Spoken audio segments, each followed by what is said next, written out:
Iya Bu, Gimana kabarnya Ika hari ini? baik Bu, cuma saya agak capek aja karena habis ulangan.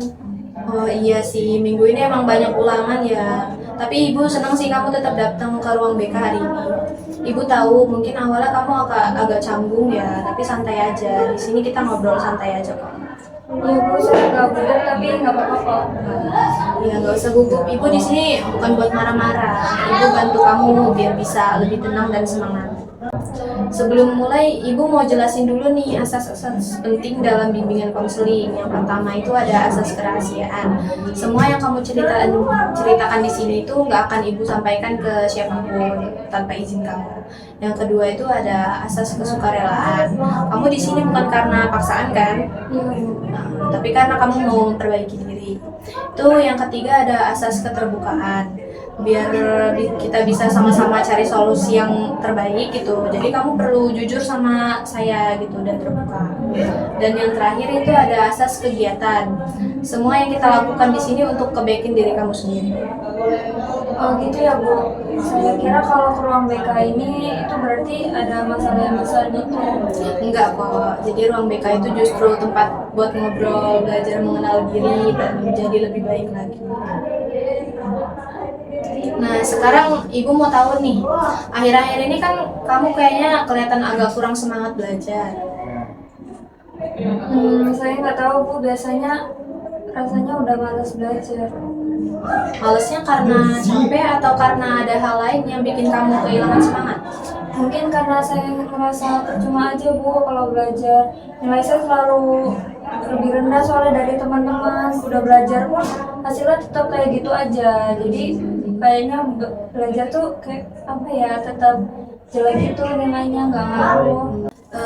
Ibu paham banget sih Kak. Jadi kamu merasa usaha kamu itu belum sebanding sama hasil yang kamu dapet ya? Iya Bu, apalagi kalau lihat teman-teman kayaknya gampang banget buat dapet nilai yang besar. Saya jadi ngerasa minder sendiri. Iya sih, Ibu ngertiin perasaan kamu. Kadang emang sih kita ngerasa kecewa waktu kita udah berusaha tapi belum dapet yang sesuai harapan gitu. Tapi kamu tahu nggak, dalam Islam Allah itu nggak pernah menilai manusia dari hasilnya aja, tapi juga dari niat dan usahanya. Coba Ibu bacain satu ayat ya dari Quran Surat An-Najm ayat 39. Allah itu berfirman, dan bahwa manusia hanya memperoleh apa yang telah diusahakannya. Artinya Allah itu menghargai setiap usaha kita sekecil apapun. Jadi nilai yang kamu lihat di kertas itu bukan segalanya. Yang penting itu semangat dan nilai dan niatmu itu buat terus belajar. Jadi meskipun nilai saya belum tinggi, tapi kalau saya udah berusaha, Allah tetap lihat usaha saya ya Bu. Betul, betul banget Ika. Karena dalam Islam usaha yang sungguh-sungguh itu bentuk dari ibadah juga loh.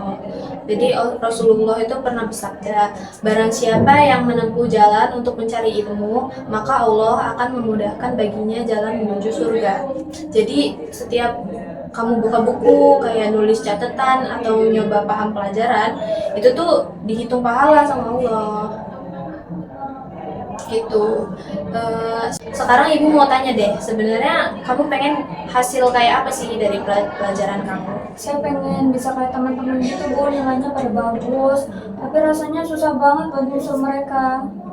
Oke, Ibu seneng sih kamu masih punya keinginan gitu buat maju.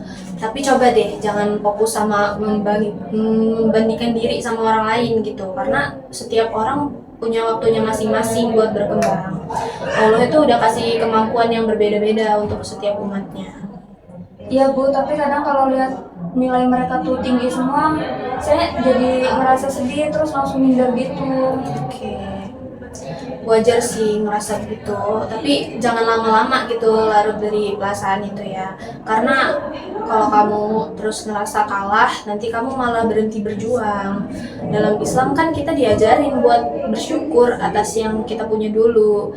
Dari rasa bersyukur itu, nanti Allah tambahin nikmat kita. Quran Surat Ibrahim ayat 7, yaitu sesungguhnya jika kamu bersyukur, niscaya aku akan menambah nikmat kepadamu. Sekarang Ibu pengen bantu kamu nih, biar semangatmu balik lagi. Coba pikirin, hal apa yang bikin kamu dulu semangat belajar? Dulu sih saya suka belajar bareng temen Bu. Jadi rasanya kayak seru gitu, kayak nggak ngerasa belajar sendirian. Tapi sekarang mereka lebih sering belajar sendiri. Nah itu bisa jadi salah satu cara kamu buat mulai lagi. Coba sih kayak ajak satu teman atau dua teman gitu belajar bareng. Bukan buat saingan tapi buat saling bantu. Ya Bu, mungkin bisa ya. Terus kamu tuh juga bisa bikin jadwal belajar kecil. Misalnya kayak 30 menit setiap malam. Nggak perlu lama-lama, yang penting rutin aja. Ya Bu, kayaknya bisa saya coba nanti.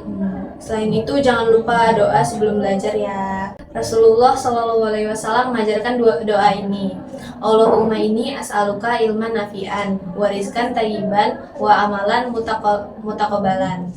Yang artinya itu, ya Allah, aku memohon ilmu yang bermanfaat, rezeki yang baik, dan amal yang diterima.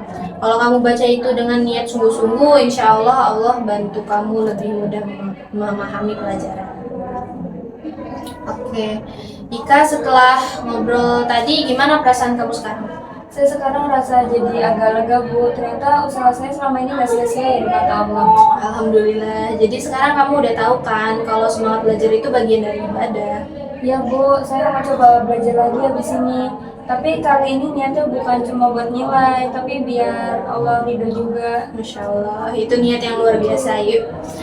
Jadi sebelum ini kita akhiri, kita baca doa bareng ya. Alhamdulillahirabbil alamin. Alhamdulillahirabbil alamin.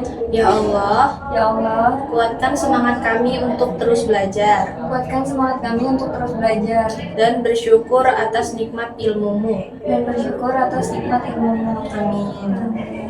Terima kasih ya Bu, udah dengerin saya buat hari ini. Ya sama-sama ya Ika, Ibu bangga kamu berproses. Semangat terus, insya Allah. Kalau kamu sungguh-sungguh, Allah pasti bukakan jalan terbaik untuk kamu. Oke Bu, kalau gitu saya pamit dulu ya Bu. Iya, silakan Ika. Ibu antar ya. Iya.